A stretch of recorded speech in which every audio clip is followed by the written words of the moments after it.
Hi అండి. అందరికీ నమస్కారం. ఈరోజు మీకోసం నా శాడిస్ట్ బావ పార్ట్ 3 మరి కథలోకి వెళ్తే, దివ్య చేతికి కత్తి గాయమైన సంఘటన తర్వాత ఇంట్లో మేఘన పరిస్థితి ఒక ఖైదీ కంటే హీనంగా తయారైంది. ఆదిత్య ఆమెతో మాట్లాడడం మానేశాడు. కేవలం ద్వేషంతో కూడిన చూపులు మాత్రమే ఆమె వైపు విసురుతున్నాడు. మేఘన్ తన గదిలోని మూలన ఉన్న ఆ పాత దుప్పటి మీద కూర్చుని తన్ను తాను నిందించుకోవటం తప్ప ఏమీ చేయలేకపోతుంది. ఉదయం 9 గంటలు. వంటగదిలో పని ముగించుకుని బయటికి వచ్చిన మేఘనను అడ్డగించింది రాజేశ్వరి. ఏంటే, నిన్న ఆదిత్య నిన్ను ఏమీ అనకుండా వదిలేశారని చాలా సంతోషంగా ఉన్నట్టున్నావు. దివ్య మీద కత్తి ఎత్తిన నీ పొగరనగాలంటే నీకింకో శిక్ష పడాలి అంటూ కఠినంగా అంది రాజేశ్వరి. మేఘన ఏం మాట్లాడకుండా తలదించుకొని నిలబడింది. ఇంటి వెనక ఒక పాత అవుట్ హౌస్ ఉంది. 15 ఏళ్లుగా ఆ గదిని ఎవరు తెరవలేదు. అందులో పాత సామాన్లు, దుమ్ము బూసు నిండిపోయి ఉన్నాయి. ఈరోజు సాయంత్రం లోపు ఆ గది మొత్తం శుభ్రం చేసి అందులో ఉన్న సామాన్లన్నీ బయటపడేయాలి. ఒకవేళ ఏ చిన్న తప్పు జరిగినా సాయంత్రం అయితే రాగానే నీ తండ్రి శవం మీ ఇంటి ముందు ఉంటుంది. వెళ్ళు అని ఆజ్ఞాపించింది. ఆ అవుట్ హౌసు అదొకప్పుడు ఆదిత్య తండ్రి Prakash Varma personal office room. ఆయన చనిపోయిన తర్వాత ఆ గదిని ఎవరు తెరవలేదు. రాజేశ్వరి కావాలని మేఘనను భయపెట్టడానికి, కష్టపెట్టడానికి ఆ గదిని శుభ్రం చేయమని చెప్పింది. మేఘన చీపురు, బకెట్, గుడ్డ తీసుకొని ఆ అవుట్ హౌస్ వైపు నడిచింది. ఆ గది తలుపులు తెరవగానే ముక్కులు అదిరిపోయే దుమ్ము వాసన, చీకటి. ఆమె లోపలికి అడుగుపెట్టి కిటికీలు తెరిచింది. సూర్యకాంతి లోపలికి రాగానే ఆ గదిలో ఉన్న పాత జ్ఞాపకాలు ఒక్కొక్కటిగా బయటపడ్డాయి. గది నిండా పాత ఫైళ్ళు, విరిగిపోయిన కుర్చీలు, ఒక పెద్ద టేబుల్ ఉన్నాయి. మేఘన చీర కొంగును ముఖానికి కట్టుకుని నెమ్మదిగా శుభ్రం చేయడం మొదలుపెట్టింది. గంటల కొద్దీ కష్టపడి ఆ గదిని ఓ కొలిక్కి తెచ్చింది. టేబుల్ మీద ఉన్న దుమ్ము దులుపుతూ ఉండగా ఆమెకు టేబుల్ కింద ఒక రహస్య అర ఉన్నట్టు కనిపించింది. అది లాక్ చేసి లేదు, కానీ గట్టిగా ఇరుక్కపోయి ఉంది. మేఘన్ తన బలాన్నంతా ఉపయోగించి దాన్ని లాగింది. కర్మని శబ్దం చేసుకుంటూ ఆ అర తెరుచుకుంది. అందులో ఒక పాత లెదర్ బ్యాగ్ ఉంది. ఆ బ్యాగ్ మీద ప్రకాష్ వర్మ అని ఇంగ్లీషులో రాసి ఉంది. మేఘన గుండె వేగంగా కొట్టుకోవడం మొదలైంది. ఇది ఆదిత్య వాళ్ళ నాన్నగారి బ్యాగ్. ఇందులో ఏమున్నాయో అనుకుంటూ నెమ్మదిగా ఆ బ్యాగ్ తెరిచింది. లోపల కొన్ని పాత ప్రామిసరీ నోట్లు, లీగల్ డాక్యుమెంట్లు, దాని కింద ఒక ఎర్రటి డైరీ ఉన్నాయి. ఆ డైరీని చేతిలోకి తీసుకుంది మేఘన. దాని మీద నెత్తుటి మరకలు అంటి ఉన్నాయి. ఆ చూసి ఆమె భయంతో ఉలిక్కిపడింది. వణుకుతున్న చేతులతో ఆ డైరీని తెరిచింది. అందులో ఉన్న అక్షరాలు ఆదిత్య తండ్రి ప్రకాష్ వర్మవి అని ఆమెకు అర్థమైంది. తొలి పేజీలో ఉన్న మాటలు చదవగానే మేఘన ఊపిరి ఆగినంత పడైంది. తేదీ 2000. నేను చనిపోవడానికి బహుశా ఇదే చివరి రాత్రి కావచ్చు. ఈ డైరీ ఎవరికైనా దొరుకుతుందో లేదో నాకు తెలియదు. కానీ ప్రపంచానికి, ముఖ్యంగా నా కొడుకు ఆదిత్యకు ఒక నిజం తెలియాలి. నా చావుకు, నా కుటుంబం నాశనం అవటానికి కారణం నా ప్రాణ స్నేహితుడు రమేష్ కాదు, నన్ను కన్న తండ్రి నారాయణరావు, నా మొదటి భార్య రాజేశ్వరి. ఈ వాక్యాలు చదవగానే మేఘన కళ్ళు పెద్దవయ్యాయి. చేతులు వణకటం మొదలుపెట్టాయి. కింద కూలబడిపోయి ఆ డైరీని తన ఒళ్ళో పెట్టుకొని కన్నీళ్లతో చదవటం కొనసాగించింది. డైరీలో ప్రకాష్ వర్మ తన ఆవేదనను అక్షరాలుగా మార్చాడు. నేను వ్యాపారంలో ఎదుగుతూ ఉంటే చూసి నా తండ్రి నారాయణరావు, రాజేశ్వర్ తట్టుకోలేకపోయారు. వాళ్లకు నా ఆస్తి మీద మాత్రమే కన్ను. రాజేశ్వర్ని కాదని నేను జానకిని పెళ్లి చేసుకోవటం వాళ్ళు ఎప్పటికీ జీర్ణించుకోలేకపోయారు. నా కంపెనీకి సంబంధించిన కోట్ల రూపాయల నిధులను వారు రహస్యంగా మళ్లించారు. కొన్ని నకిలీ కంపెనీలు సృష్టించి నా సంతకాలను పోర్జరీ చేసి దొంగ పత్రాలు సృష్టించారు. ఈ నిజం నా స్నేహితుడు, నా తమ్ముళ్లాంటి రమేష్కు తెలిసింది. వాడు పరుగు పరుగున వచ్చి నాకు ఈ విషయం చెప్పాడు. నా సొంత తండ్రి నా గోత్తు అవుతున్నాడని తెలిసి నేను తట్టుకోలేకపోయాను. నేను పోలీసులకు ఫిర్యాదు చేద్దాం అనుకునే లోపే నారాయణరావు, రాజేశ్వరి తను పలుకుబడితో పోలీసులను కొనేశారు. ఆ విధుల మళ్లింపు కుంభకోణంలో నేనే ప్రధాన ముద్దాయిని అని నా మీద అరెస్ట్ వారెంట్ జారీ చేయించారు. రమేష్ నన్ను కాపాడడానికి తన ప్రాణాలను పణంగా పెట్టాడు. ఈ కుంభకోణం నేనే చేశాను. నా మీద కేసు నమోదు చేయండి అని రమేష్ పోలీసుల ముందు అబద్ధం చెప్పి ఆ నేరాన్ని తన మీద వేసుకోవడానికి సిద్ధపడ్డాడు. కానీ రాజేశ్వరి చాలా తెలివిగా రమేష్ కుటుంబాన్ని చంపేస్తామని బెదిరించింది. రమేష్ కూతురు మేఘనను కిడ్నాప్ చేసి చంపేస్తామని నా తండ్రి హెచ్చరించాడు. నా కళ్ళ ముందే రమేష్ ఏడ్చాడు.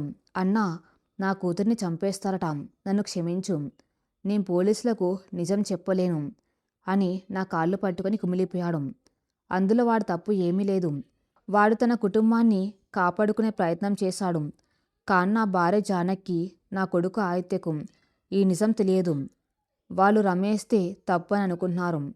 ఇప్పుడు పోలీసులు నన్ను అరెస్ట్ చేయడానికి వస్తున్నారు. జైలుకి వెళ్ళి నా తండ్రి చేతిలోనే అవమానపడి బతకటం నాకు ఇష్టం లేదు.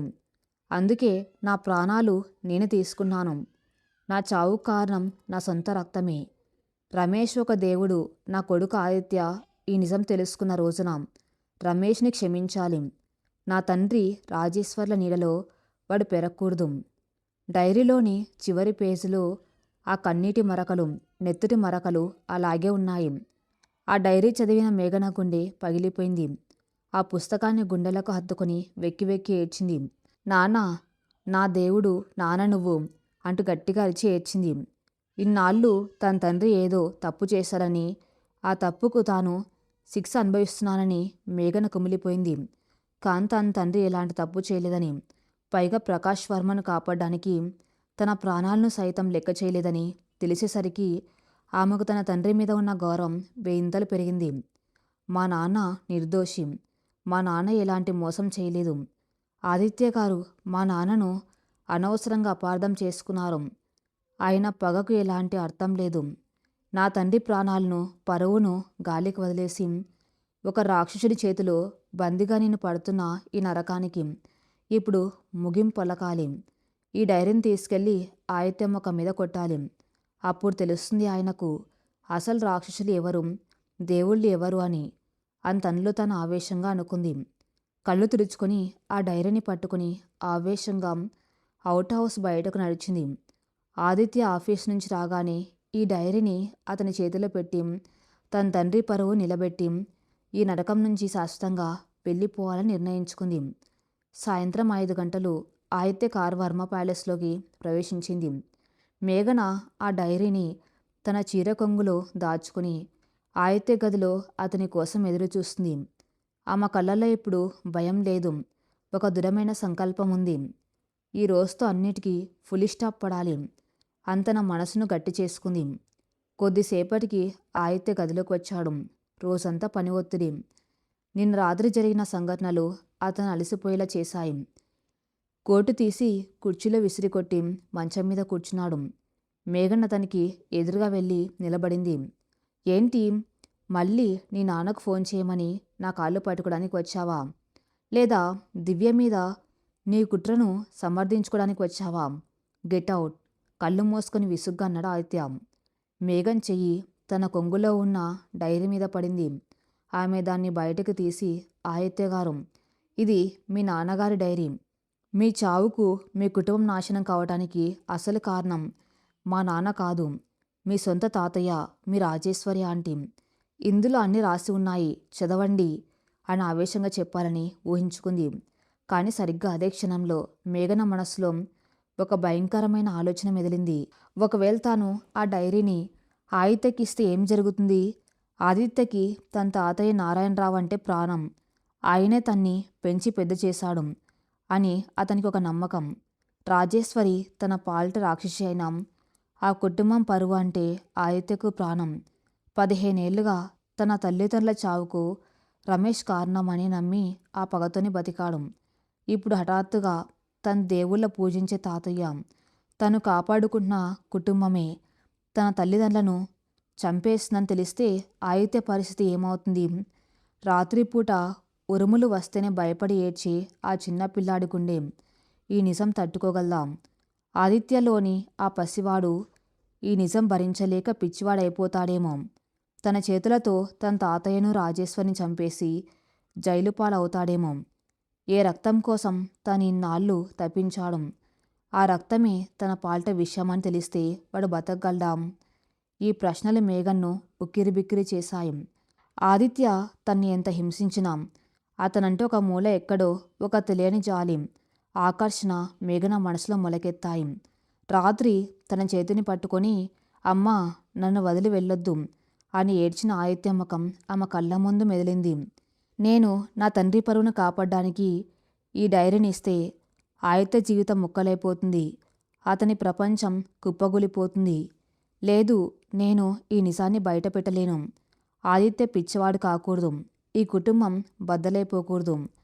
అతనికి నేనంటే పగ ఉన్నా పర్లేదు, కాంతన వాళ్ళ మీద ఉన్న నమ్మకం పోకూడదు అని తన మనసులో గట్టిగా నిర్ణయించుకుంది మేఘన. ఏంటి అలా చూస్తూ నిలబడ్డావు? చెవులకు వినిపించడం లేదా?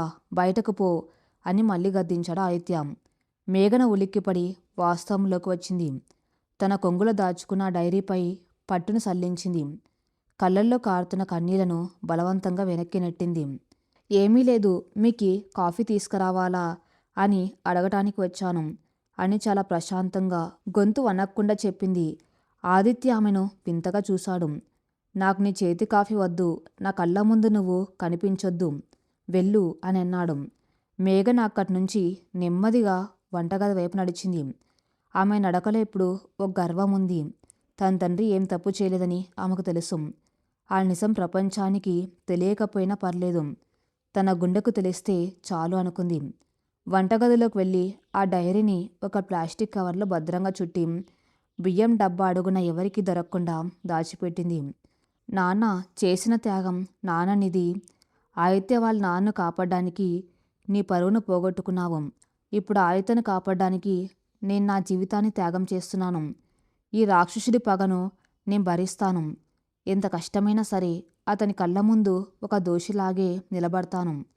కానీ వాడి ప్రపంచాన్ని మాత్రం కూలిపోనివ్వను. నా మౌనమే వాడికి శ్రీరామ రక్ష. మేఘన మనసులో తీసుకున్న ఈ నిర్ణయం ఒక భారతీయ ఆడపిల్ల అత్యున్నతమైన త్యాగానికి నిదర్శనం.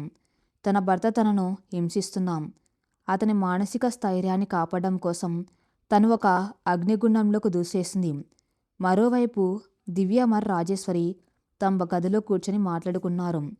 మేఘన అవుట్ హౌస్ శుభ్రం చేసి కూడా సురక్షితంగా బయటకు రావటం, ఆదిత్య ఆమెను ఏమీ అనకపోవటం దివ్యకు కోపం తెప్పించింది. ఆంటీ, ఆదిత్య ఎందుకిలా మారిపోతున్నాడు? మేఘన మీద కత్తి నాటకం ఆడినా ఆమెను కేవలం తిట్టి వదిలేశాడు, కానీ ఇంట్లోంచి బయట గెంటేయలేదు. ఆ పిల్ల మౌనంగా ఉంటూ వాడి మనసును మార్చేస్తుంది.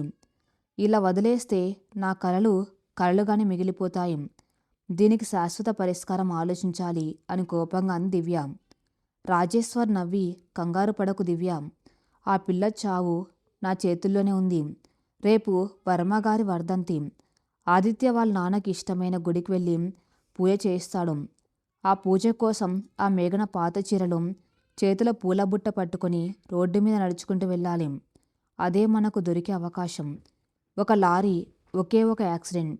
పగ తీరిందని ఆదిత్యకు చెప్తాము, అప్పు తీరిందని రమేష్కు చెప్తాము, అడ్డు తొలగిపోయిందని మనం సంబరాలు చేసుకుంటాము అంటూ తన భయంకరమైన ప్లాన్ బయటపెట్టింది. ఆ కుట్ర విన్న దివ్య ముఖంలో క్రూరమైన ఆనందం వెల్లివిరిసింది. సూపర్ ఆంటీ, రేపటితో ఆ మేఘన శకం ముగిసినట్టే. రాత్రి 10 గంటలు. గదిలో లైట్స్ అన్నీ ఆరిపోయి ఉన్నాయి. మేఘన కింద తన పాత దుప్పటి మీద పడుకొని ఉంది. ఆ రోజు జరిగిన సంఘటనలు, డైరీలోని నిజాలు ఆమె కళ్ళ ముందు కదులుతూ ఉన్నాయి. ఆదిత్య గారు ఎప్పటికీ నన్ను అర్థం చేసుకుంటారా? ఈ అపార్థాల గోడ బద్దలయ్యే రోజు వస్తుందా అని ఆలోచిస్తూ కళ్ళు మూసుకుంది. మంచం మీద పడుకున్న ఆదిత్యకు కూడా నిద్ర పడ్డం లేదు. సాయంత్రం మేఘన తన గదిలోకి వచ్చినప్పుడు ఆమె కళ్ళల్లో తను చూసిన ఆ గర్వం, ఆ ప్రశాంతత అతన్ని ఆలోచింపజేస్తున్నాయి. దివ్య మీద కత్తితో దాడి చేసినంత క్రూరత్వం మేఘంలో లేదని అతని మనసు చెబుతుంది. తను నిజంగానే తప్పు చేయలేదా? దివ్య నాటకమాడిందా? నేను మేఘనను అనవసరంగా శిక్షిస్తున్నానా అన్న ప్రశ్నలు అతన్ని తొలిచేస్తున్నాయి. నెమ్మదిగా లేచి కూర్చున్నాడు. కింద ముడుచుకొని పడుకున్న మేఘన వైపు చూశాడు. ఆ పాత చీర, కాలినామ చేతులు అయినా సరే ముఖంలో చెదరని ఒక అమాయకత్వం. ఆదిత్యకు తెలియకుండానే ఒక నిట్టూర్పు వెలువడింది. నువ్వు నాకు శత్రువు మేఘన, కానీ ఎందుకు నిన్ను చూస్తుంటే నా శత్రుత్వం కరిగిపోతుంది, నా పగ ఎందుకు నీ కన్నీళ్ల ముందు ఓడిపోతుంది. తన మనసుకు మాత్రమే వినిపించేలా గొనుక్కున్నాడు ఆదిత్య. ఉదయం 6 గంటలు. నిన్నటి దాకా ఆ గదిలో ఉదయం నిద్రలేవగానే మేఘన కళ్ళల్లో ఒక రకమైన భయం. ఆ రోజంతా ఆదిత్య తను ఎలా హింసిస్తున్నాడో అన్న ఆందోళన కనిపించేవి. కానీ ఈరోజు ఆమె కళ్ళల్లో భయం లేదు, ఒక ప్రశాంతత, అంతులేని స్థైర్యం. ఆదిత్య పట్ల ఒక తెలియని జాలి ఆమె కళ్ళల్లో వెల్లివిరుస్తున్నాయి. కింద చాప మీద నుంచి లేచి మంచం మీద నిద్రపోతున్నాం ఆదిత్య వైపు చూసింది మేఘన. మీ పగకు కారణం ఏంటో నాకు తెలిసింది ఆదిత్య గారు. మీరు రాక్షసుడు కాదు, గాయపడిన ఒక అమాయకుడు. మీకోసం, మీ మనశ్శాంతి కోసం నేనెంతటి నరకాన్నైనా భరిస్తాను. నా కన్నీళ్లు మీకు ఆనందాన్ని ఇస్తాయంటే జీవితాంతం ఏడుస్తూనే ఉంటాను. తనలో తను అనుకొని ఆదిత్య వైపు ప్రేమగా చూసి నెమ్మదిగా కిందకు వెళ్ళింది. కొద్దిసేపటికి ఆదిత్య నిద్ర లేచాడు. కింద హాల్లోకి రాగానే మేఘన వంటగదిలో పనిచేస్తూ కనిపించింది. అతను ఆమెను గమనించాడు. నిన్నటి దాకా తన అడుగుల చప్పుడు వింటేనే వణికిపోయే మేఘన ఇప్పుడు చాలా ప్రశాంతంగా, స్థిరంగా ఉంది. ఆమె మొహంలో ఎక్కడ బాధ ఛాయలు లేవు. ఒక మహాలక్ష్మిలా ఇల్లంతా కలే తిరుగుతూ పనులు చేస్తుంది. ఆదిత్య ఆమె దగ్గరకు వెళ్ళి కావాలని ఒక ఫైల్ని కింద పడేశాడు. మేఘన, నీ కళ్ళు ఎక్కడున్నాయి? నా ఫైల్ కింద పడింది చూడు అని గద్దించాడు. మేఘన ఏమాత్రం కోప్పడకుండా, కంగారు పడకుండా నెమ్మదిగా వంగి ఆ ఫైల్ తీసుకుని దాని కంటిన దుమ్ము తుడిచి చాలా మర్యాదగా ఆదిత్య చేతికిచ్చింది. ఆమె కళ్ళల్లోకి చూసిన ఆదిత్య ఉలిక్కిపడ్డాడు. తన కళ్ళల్లో తన పట్ల భయం లేదు, బదులుగా ఏదో తెలియని ప్రేమ, సానుభూతి ఉన్నాయి. ఏంటి ఆ చూపులు? నేను నీ పాలిటి అమూల్యాన్ని మర్చిపోయావా? ఏంటి రోజంత ప్రశాంతంగా ఉన్నావు? ఫ్రస్ట్రేషన్తో అడిగాడు ఆదిత్య. మేఘన ఒక చిన్న చిరునవ్వు నవ్వి, మీరు యముడు కారు ఆదిత్య గారు. మీరు నా భర్త. మీరు నాకు ఏ శిక్ష వేసినా దాన్ని భరించడం నా బాధ్యత. కాఫీ తీసుకురావాలా అని చాలా మృదువుగా అడిగింది. ఆ మాటలకు ఆదిత్య గుండెలో ఏదో తెలియని అలజడి మొదలైంది. ఆమె తనను అసహించుకోవాలి, తన కాళ్ళు పట్టుకుని బతిమలాడాలి. కానీ ఇలా భార్యలా ప్రేమగా మాట్లాడుతూ ఉంటే అతను తట్టుకోలేకపోతున్నాడు. నాకు నీ కాఫీ వద్దు అని కసురుకొని అక్కడి నుంచి వెళ్ళిపోయాడు. ఆమెలోని ఆ అకస్మాత్తు మార్పు అతనికి అర్థం కావటం లేదు. కానీ ఆ మౌనం, ఆ ఓర్పు అతన్ని నెమ్మదిగా మారుస్తున్నాయి. ఈరోజు ఆదిత్య తండ్రి ప్రకాష్ వర్మ వర్ధంతి. ఇంట్లో అందరూ పూజ కార్యక్రమాల్లో ఉన్నారు. సరిగ్గా ఇదే అదనుగా భావించిన రాజేశ్వరి, దివ్య తమ భయంకరమైన కుట్రను అమలు చేయడానికి సిద్ధమయ్యారు. రాజేశ్వరి హాల్లో కూర్చుని అందరి ముందు మేఘన్ను పిలిచింది. ఈరోజు మా వర్మగారి వర్ధంతి. ఆయనకు ఊరి చివర ఉన్న శివాలయం అంటే చాలా ఇష్టం. ఈ ఇంట్లో కోడలుగా ఉన్నదానివి నువ్వే కాబట్టి పూలబుట్ట తీసుకొని ఆ గుడికి వెళ్ళు అని ఆజ్ఞాపించింది. సరే ఆంటీ, ఇప్పుడే వెళ్ళి వస్తాను అని మేఘన చెప్పులు వేసుకోబోయింది. ఆగు, అరిచింది దివ్య. ఆదిత్య వాళ్ళ నాన్నగారికి మొక్కు తీర్చుకోవడానికి వెళ్తూ చెప్పులు వేసుకుంటావా? కాలి నడకన చెప్పులు లేకుండా ఆ 5 కిలోమీటర్లు నడిచి వెళ్ళాలి. అదే ఆదిత్య తండ్రికి నువ్విచ్చే అసలైన నివాళి అంటూ కపటంగా చెప్పింది. బయట మిట్ట మధ్యాహ్నం ఎండ మండిపోతుంది. తార్ రోడ్డు నిప్పుల కొలిమిలా ఉంది. 5 కిలోమీటర్లు చెప్పులు లేకుండా నడవటమంటే కాళ్ళు కాలిపోయి రక్తాలొస్తాయి. ఇది తెలిసి కావాలని రాజేశ్వరి, దివ్య ఈ ప్లాన్ వేశారు. ఆ రోడ్డు మీదే ఒక లారీతో మేఘనను గుద్ది చంపేయాలి అన్నది వారసలు కుట్ర. దూరం నుంచి ఇదంతా ఆదిత్య వింటున్నాడు. ఆ ఎండలో 5 కిలోమీటర్లు చెప్పులు లేకుండానా? మేఘన కాళ్ళు కాలిపోతాయి కదా అన్నతని మనసులో ఒక చిన్న బాధ మెదిలింది. వెంటనే రాజేశ్వర్ని ఆపుదామని అడుగు ముందుకు వేశాడు. కానీ మళ్ళీ అతని అహంకారం అడ్డుపడింది. నేనెందుకు జాలిపడాలి? వాళ్ళ నాన్న చేసిన మోసానికి నా తండ్రి చనిపోయాడు. ఈ కష్టం దానికి సరైన శిక్షే అని తన మనసును చంపుకొని వెనక్కి తిరిగి తన గదిలోకి వెళ్ళిపోయాడు. కానీ మేఘన ఒక మాట కూడా ఎదురు చెప్పలేదు. సరే ఆంటీ ఆయన ఆత్మకు శాంతి కలగాలంటే నేను ఈ మాత్రం కష్టపడలేనా? నేను నడిచే వెళ్తాను అని పూలబుట్ట తలపై పెట్టుకొని చెప్పులు లేకుండా బయటకు నడిచింది. మిట్ట మధ్యాహ్నం 12 గంటలు. సూర్యుడు నిప్పులు చెరుగుతున్నాడు. తలపై పూలబుట్ట పెట్టుకొని పాత చీరలు చెప్పులు లేకుండా నడుస్తుంది మేఘన. తార్ రోడ్డు కాలిపోతుంది. ప్రతి అడుగు వేస్తున్నప్పుడు ఆ మరికాళ్ళు మండిపోతున్నాయి. దారిలో ఉన్న రాళ్ళు గుచ్చుకొని రక్తం వస్తుంది. ఆమె కళ్ళల్లో నీళ్లు తిరుగుతున్నాం. ముఖంలో మాత్రం ఒక భక్తి, ఒక సంకల్పం ఉన్నాయి. దేవుడా, నా భర్త అయితే మనసులోని గాయాన్ని మాన్పు. ఆయనకు ప్రశాంతతనివ్వు. ఆయన వాళ్ళ నాన్నకు జరిగిన అన్యాయాన్ని మర్చిపోయేలా ఆయనకు ధైర్యాన్నివ్వు అని మేఘన్ తన కోసం కాకుండా తన్ని హింసిస్తున్న భర్త కోసం ప్రార్థిస్తూ నడుస్తుంది. ఇటు ఇంట్లో ఉన్న ఆయతకు మనసు దడదడలాడుతుంది. ఏసీ గదిలో ఉన్న తనకి చెమటలు పడుతున్నాయి. ఆ మండుటెండలో తను ఎలా నడుస్తుంది? కాళ్ళు ఎంత కాలిపోతున్నాయో అన్న ఆలోచనలు అతన్ని పిచ్చెక్కిస్తున్నాయి. తన పగ కంటే ఆమె పడుతున్న బాధే అతన్ని ఎక్కువగా బాధిస్తుంది. ఇక తట్టుకోలేక వెంటనే కారు తాళాలు తీసుకొని బయటకు పరిగెత్తాడు. కారులో నెమ్మదిగా రోడ్డు మీద వెతుక్కుంటూ వెళ్ళాడు ఆదిత్య. దూరంగా మేఘన నడుచుకుంటూ వెళ్ళటం అతనికి కనిపించింది.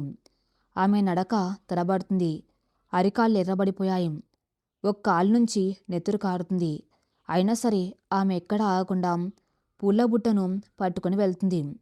కారులోంచి ఆ దృశ్యం చూసిన ఆదిత్య కళ్ళల్లో తొలిసారి కన్నీళ్లు తిరిగాయి. ఏంటి మేఘనా నువ్వు? నేను నిన్ను రాక్షసులా హింసిస్తుంటే నువ్వు మాత్రం ఒక దేవతలా నా కోసం కష్టపడుతున్నావా? నీ ఈ మార్పు ముందు నా పగ ఓడిపోతుంది. నా అహంకారం నీ పాదాల దగ్గర తల వంచుకుంటుంది అని మనసులోనే అనుకుంటూ కారు నెమ్మదిగా ఆమె వెనకే నడిపిస్తున్నాడు. మేఘన్ నడుస్తున్న రోడ్డు కాస్త నిర్జనంగా మారింది. చుట్టుపక్కల ఎవరు లేరు. సరిగ్గా అప్పుడే దివ్య ప్లాన్ చేసినట్టుగా ఒక భారీ లారీ మేఘన వెనక వైపు నుంచి అత్యంత వేగంగా దూసుకువస్తుంది. డ్రైవర్ కావాలని యాక్సిలేటర్ పెంచి మేఘనను గుద్దటానికి గురి చూశాడు. లారీ హారన్ సౌండ్కి మేఘన వెనక్కి తిరిగి చూసింది. ఆ మృత్యు వాహనం తన వైపే దూసుకురావటం చూసి ఆమె షాక్ అయింది. పరిగెత్తడానికి ఆమె కాళ్ళలో ఓపిక లేదు. ఒక క్షణం ఆమెకు అంతా అర్థమైపోయింది. ఇది యాక్సిడెంట్ కాదు, కుట్ర అని. కానీ మేఘన ప్రాణభయంతో అరవలేదు. కళ్ళు మూసుకొని ఒక చిన్న చిరునవ్వు నవ్వింది. బహుశా నా చావుతోనైనా నా భర్త పగ తీరిపోతుందేమో. నా ప్రాణత్యాగంతో ఆయనకు ప్రశాంతం దొరుకుతుందేమో. ఈ మరణాన్ని నేను సంతోషంగా స్వీకరిస్తున్నాను అని తన చావును ఆహ్వానిస్తూ నిలబడిపోయింది.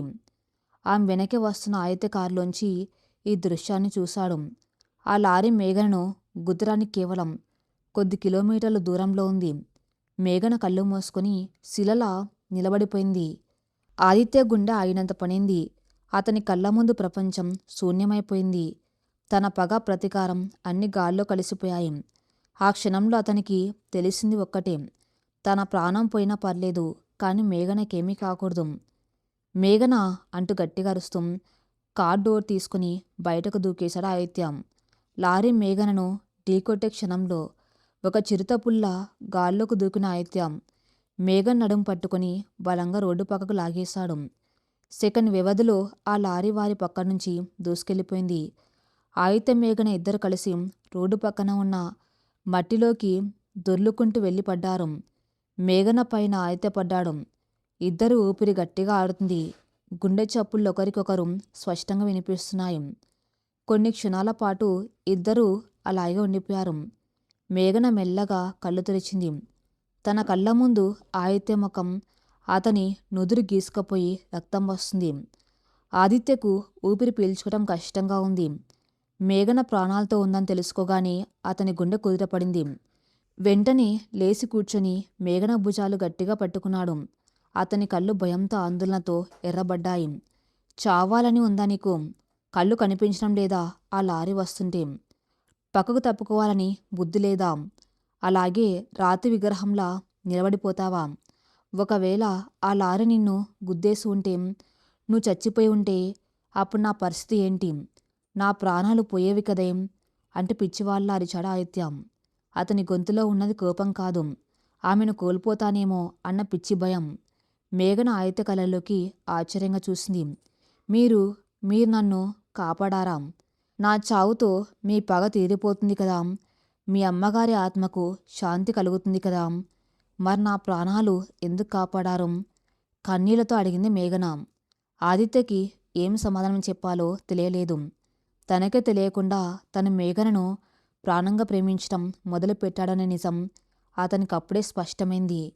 నా పగ గురించి నువ్వు మాట్లాడకు. నిన్ను చంపే హక్కు నాకు మాత్రమే ఉంది. ఏ లారీకో ఏ రోడ్డుకో ఆ హక్కు లేదు అంటూ తన భావాలను కోపంతో కప్పుచ్చుకోవడానికి ప్రయత్నించాడు. కానీ అతని కళ్ళల్లో కారుతున్న నీళ్లు అతని ప్రేమను బయటపెడుతున్నాయి. మేఘన్ లేచి నిలబడ్డానికి ప్రయత్నించింది.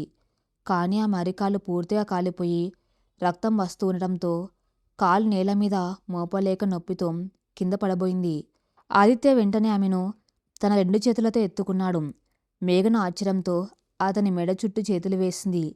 ఒకప్పుడు ఆమెను బానిస అని, నేల మీద పడుకోవాలని హింసించిన అదే శాడిస్ట్ బావ ఇప్పుడు తన భార్య కాలికి ముళ్ళు గుచ్చుకుంటే తట్టుకోలేక తన చేతులతో మహారాణిలా ఎత్తుకున్నాడు. ఆదిత్య మేఘన కళ్ళలోకి చూస్తూ ఆమెను కారు దగ్గరకు తీసుకెళ్లాడు. కార్ డోర్ తీసి చాలా జాగ్రత్తగా సీట్లో కూర్చోబెట్టాడు. తన కర్చీఫ్ తీసుకొని ఆమె పాదాలకున్న రక్తాన్ని తన చేతులతో తుడిచాడు. మేఘన గుండె వేగంగా కొట్టుకుంటుంది. ఆదిత్య స్పర్శలో ఇప్పుడు క్రూరత్వం లేదు, అంతులేని ప్రేమ, బాధ ఉన్నాయి. ఇంకా ఎప్పుడు నా మాట కాదని ఒక్క అడుగు కూడా వేయొద్దు, అర్థమైందా అని మృదువుగా గద్దించాడు ఆదిత్య. మేఘన కన్నీళ్లతోనే చిన్నవ్వు నవ్వి తల ఊపింది. ఆదిత్య కారు స్టార్ట్ చేసి ఇంటివైపు పోనించాడు. దూరంగా చెట్టు వెనక నుంచి ఇదంతా చూస్తున్నాం. దివ్య కళ్ళు అసూయతో రగిలిపోతున్నాయి. తన ప్లాన్ ఫెయిల్ అవ్వటమే కాకుండా ఈ యాక్సిడెంటు ఆదిత్య మేఘన్లను మరింత దగ్గర చేస్తుందని ఆమెకు అర్థమైంది. నిన్నింత ఈజీగా బతకనివ్వను మేఘన. ఆదిత్య నావాడు, వాణ్ణి నీ చేతుల్లోకి వెళ్ళనివ్వను అని కోపంగా రగిలిపోతే అక్కడి నుంచి వెళ్ళిపోయింది దివ్య. కారులో వెళ్తున్న ఆదిత్య పదే పదే అద్దంలోంచి మేఘన వైపు చూస్తున్నాడు. ఆమె మౌనంగా కళ్ళు మూసుకొని ఉంది. నువ్వు నా శత్రువి కాదు మేఘన, నా ప్రాణానివి. ఇన్నాళ్ళు నీకు నేను చేసిన గాయాలకు ఎలా ప్రాయశ్చిత్తం చేసుకోవాలో నాకు తెలియటం లేదు. కానీ ఇక నుంచి నీ కంట్లోంచి ఒక్క కన్నీటి బొట్టు కూడా రాలకుండా చూసుకుంటాను అని మనసులో బలంగా నిర్ణయించుకున్నాడు ఆదిత్య. కారు వర్మ ప్యాలెస్ ముందు ఆగింది. ఆదిత్య కిందకు దిగి మేఘన ఉన్న వైపు డోర్ తెరిచాడు. మేఘన్ నెమ్మదిగా కాలు కింద పెట్టబోతూ ఉండగా ఆమె కాలి గాయాలను చూసి ఆదిత్య మళ్ళీ ఆమెను తన చేతుల్లోకి ఎత్తుకున్నాడు. మేఘన ఆశ్చర్యంతో ఆదిత్య కళ్ళలోకి చూసింది. ఇద్దరి చూపులు కలిశాయి. ఆ చూపుల్లో పాత ద్వేషం లేదు, ఒకరికొకరు అన్న ఆత్మీయత మాత్రమే ఉంది.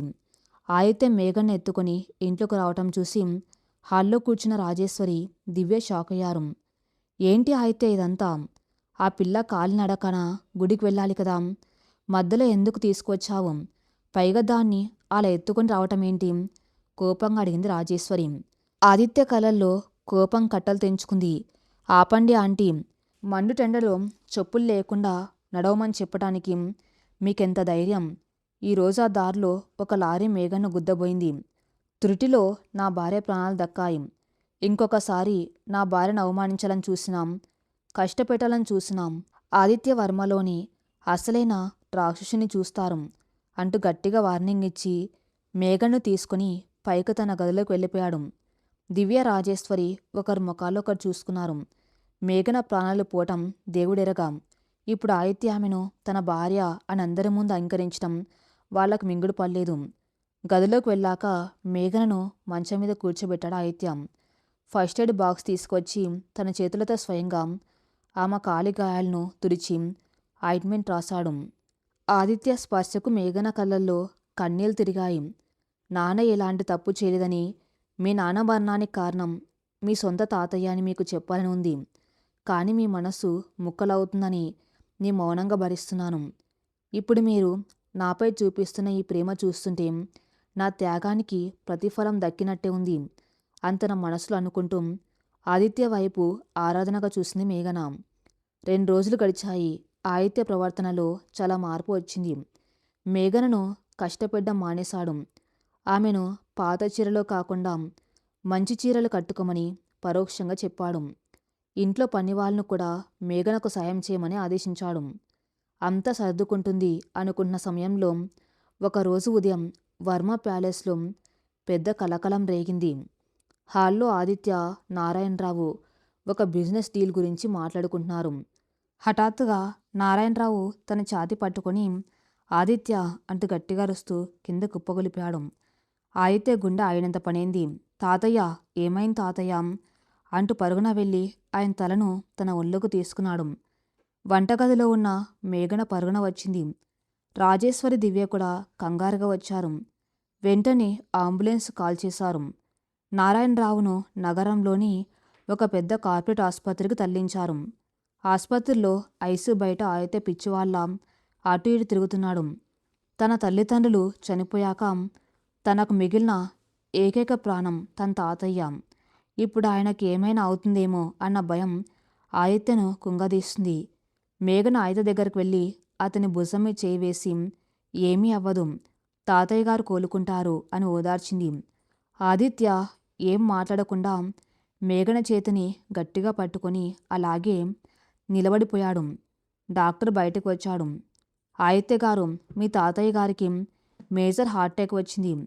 వయసు పైబడ్డం వల్ల పరిస్థితి చాలా క్రిటికల్గా ఉంది. 48 గంటలు గడిస్తే కానీ ఏమీ చెప్పలేము అని చెప్పి వెళ్ళిపోయాడు. ఆ మాట వినగానే ఆదిత్య కుర్చీలో కూలబడిపోయాడు. వర్మ కుటుంబం మొత్తం శోకసంద్రంలో మునిగిపోయింది. నారాయణరావు అనారోగ్యం పాలయ్యాడని తెలియగానే వర్మ బంధువులంతా ఆసుపత్రికి రావటం మొదలుపెట్టారు. అందులో ముఖ్యమైన వాడు గజేంద్ర వర్మ. గజేంద్ర నారాయణరావు తమ్ముడు కొడుకు. ఆదిత్యకు బాబాయ్ వరుస అవుతాడు. గజేంద్రకు మొదట్నుంచి వర్మ గ్రూప్ ఆస్తుల మీద విపరీతమైన కన్ను. నారాయణరావు బతుకున్నంత కాలం తన ఆటలు సాగవని దూరంగా ఉన్నాడు. ఇప్పుడు ఆయన చావు బతుకుల్లో ఉన్నాడని తెలియగానే ఒక రాబంధువుల ఆసుపత్రికి వాలిపోయాడు. ఆసుపత్రి కారిడార్లో నిలబడి ఉన్న గజేంద్రను కలుసుకుంది రాజేశ్వరి. వచ్చావా గజేంద్ర, ఇప్పుడున్న పరిస్థితుల్లో నీ అవసరం ఈ ఇంటికి చాలా ఉంది అంది రాజేశ్వరి. గజేంద్ర ఓ కుటిలమైన నవ్వు నవ్వి, అర్థమైంది వదిన, పెద్ద ఆయన పని అయిపోయినట్టే.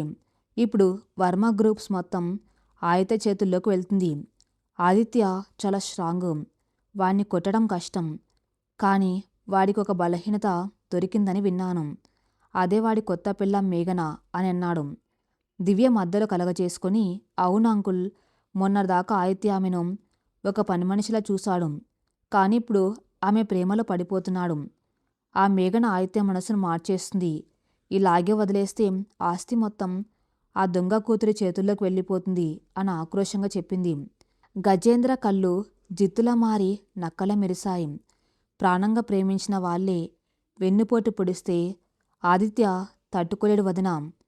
15 ఏళ్ల క్రితం రమేష్ మోసం చేశాడు అన్న ఒకే ఒక అబద్ధంతో ఆదిత్యని ఎలా పిచ్చివాణ్ణి చేసి వాళ్ళ నాన్ను చంపేశారో నాకు తెలుసు. ఇప్పుడు అదే పద్ధతి వాడాలి. మేఘన తన తండ్రి రమేష్తో కలిసి తాతయ్య ఆస్తిని కాజేయాలని చూస్తుందని మనం ఆదిత్య ముందు నిరూపించాలి. ఆ దెబ్బకు ఆదిత్య మేఘన్ను వదిలేస్తాడు. ఆ కల్లోలంలో కంపెనీని నేను నా గుప్పెట్లోకి తీసుకుంటాను. దివ్యను వాడికిచ్చి పెళ్లి చేసి మిమ్మల్ని ఈ ఇంటికి మహారాణి చేస్తాను. అంతని భయంకరమైన కుట్రను వివరించాడు గజేంద్ర. రాజేశ్వరి, దివ్య ఈ కుట్రకు వెంటనే అంగీకరించారు. మేఘనను శాశ్వతంగా ఆదిత్య జీవితం నుంచి గెంటేయడానికి ఇంతకంటే మంచి అవకాశం దొరకదని వాళ్ళు భావించారు. 2 రోజులు గడిచాయి. నారాయణరావు ఇంకా స్పృహలోకి రాలేదు. ఆదిత్య రాత్రింబవళ్ళు ఆసుపత్రిలోనే ఉండి తాతయ్యని చూసుకుంటున్నాడు. మేఘన అతనికి తోడుగా సరైన సమయానికి భోజనం పెడుతూ ధైర్యం చెప్తూ ఉంది. ఇదే అదనుగా భావించిన గజేంద్ర తన లాయర్ల సహాయంతో కొన్ని నకిలీ ఆస్తి పత్రాలను సృష్టించాడు.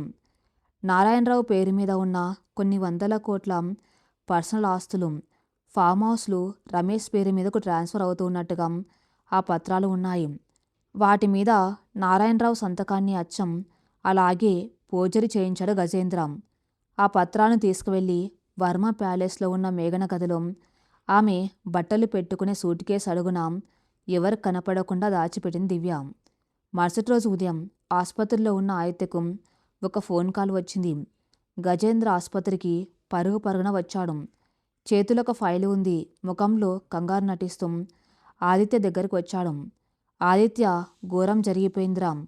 మనం ఇక్కడ పెద్ద అయిన ప్రాణాలు కాపాడుకోవడానికి ఏడుస్తూ ఉంటే ఇంట్లో ఒక పెద్ద కుట్ర జరుగుతుంది అంటూ గట్టిగా అరిచాడు గజేంద్ర.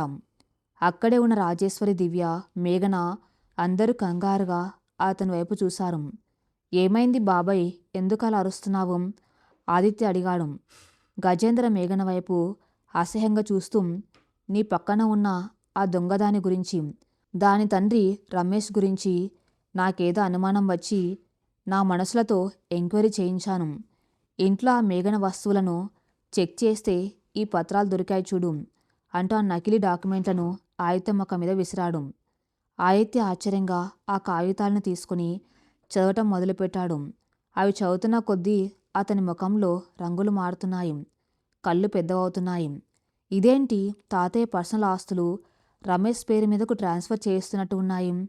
తాతయ్య సంతకాలు కూడా ఉన్నాయి. ఆదిత్య గొంతు వణుకుతుంది. అవును ఆదిత్య, ఈ మేఘన ఎంతటి గటికురాలు చూడు. పెద్ద ఆయన అనారోగ్యంతో ఉన్నాడని తెలుసుకొని రాత్రికి రాత్రే ఈ పత్రాలు తయారు చేసి మత్తులో ఉన్నాయంతో ఫోర్జరీ సంతకాలు చేయించింది. తన తండ్రి అప్పులు తీర్చుకోవడానికి మన వర్మ గ్రూప్ ఆస్తులను కాజేయాలని చూస్తుంది. 15 ఏళ్ల క్రితం వాళ్ళ నాయన నీ తండ్రిని మోసం చేసి ప్రాణాలు తీశాడు. ఇప్పుడు ఈ పిల్ల నీ తాతయ్య ప్రాణాలు తీసి ఆస్తి కొట్టేయాలని చూస్తుంది. లైక్ ఫాదర్ లైక్ డాటర్ అని అగ్నికి జ్వాలం పోశాడు గజేంద్ర. రాజేశ్వర్ వెంటనే మొదలుపెట్టింది. చూసావా ఆదిత్య, దీని అసలు రంగు బయటపడింది. నువ్వు దీన్ని కర్ణించి ఇంట్లోకి రాణిస్తే ఇది మన కొంపకే ఎసరు పెడుతుంది.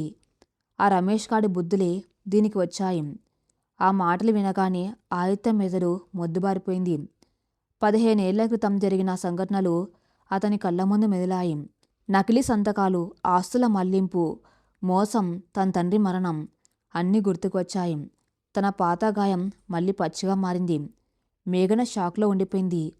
ఆదిత్య గారు, అదంతా అబద్ధం. నేను అలాంటిది ఏమీ చేయలేదు. నాకు ఆ పత్రాలు ఏంటో కూడా తెలియదు. వాళ్ళేదో నా మీద కుట్ర పన్నుతున్నారు. దయచేసి నమ్మండి అంటూ కన్నీళ్లతో ఆదిత్య చేయి పట్టుకోవడానికి ప్రయత్నించింది. దివ్య వెంటనే ముందుకు వచ్చి మేఘనను వెనక్కి నెట్టేసింది. ఇంకా నాటకాలు ఆడుతున్నావేంటే మేఘన? నీ సూట్ కేసులో ఈ పత్రాలు ఎక్కడి నుంచి వచ్చాయి? నీకు నీ తండ్రికి కమ్యూనికేషన్ లేకపోతే ఈ ప్రాపర్టీ ట్రాన్స్ఫర్ పేపర్సు ఎలా వస్తాయి? ఆదిత్య నిన్ను నమ్ముతున్నాడు అన్న ఒకే ధైర్యంతో ఎంత పెద్ద స్కెచ్ వేశావే అంటూ అరిచింది దివ్య. ఆసుపత్రి కారిడార్ మొత్తం గందరగోళంగా మారింది. వర్మ బంధువులంతా మేఘను చీకొట్టడం మొదలుపెట్టారు. డబ్బు కోసం ఇంత నీచానికి దిగజారుతుందా? దీన్ని పోలీసులకు పట్టించండి, రమేష్ గారిని కూడా అరెస్ట్ చేయించండి అని అందరూ అరుస్తున్నారు. గజేంద్ర ఆదిత్య భుజం పట్టుకుని, చూసావా ఆదిత్య, నీ ముందే చెప్పాను రమేష్ ఫ్యామిలీని నమ్మొద్దని. ఇప్పుడు చెప్పు, ఈ దొంగను ఏం చేద్దాం? వెంటనే గెంటేసి పోలీసులకు అప్పగిద్దామా అని రెచ్చగొట్టాడు. మేఘన కన్నీరు మున్నీరుగా ఏడుస్తుంది. అందరూ తన్ను దోషిగా నిలబెడుతున్నారు. కానీ ఆమె చూపులు మాత్రం ఆదిత్య వైపు ఉన్నాయి. ఆదిత్య కళ్ళల్లో కోపం కనిపిస్తుంది. పాత శృతులు అతన్ని ఉక్కిరిబిక్కిరి చేస్తున్నాయి. ఆదిత్య మళ్ళీ నన్ను అపార్థం చేసుకుంటాడా? మళ్ళీ నన్ను ఒక దొంగలు చూస్తాడా? నిజం చెప్పేస్తే వాళ్ళ తాతయ్య అసలు దోషి అని తెలిస్తే ఆదిత్య బ్రతుకుతాడా అని మేఘన మనసులో భయంకరమైన ఘర్షణ జరుగుతుంది. మరి తర్వాత ఏం జరగబోతుందో, ఆదిత్య ఎలాంటి తీర్పు ఇస్తాడో నెక్స్ట్ పార్ట్లో చూద్దాం. నెక్స్ట్ పార్ట్ కోసం నా ఛానల్ని ఫాలో అవుతూనండి. Thank you for listening.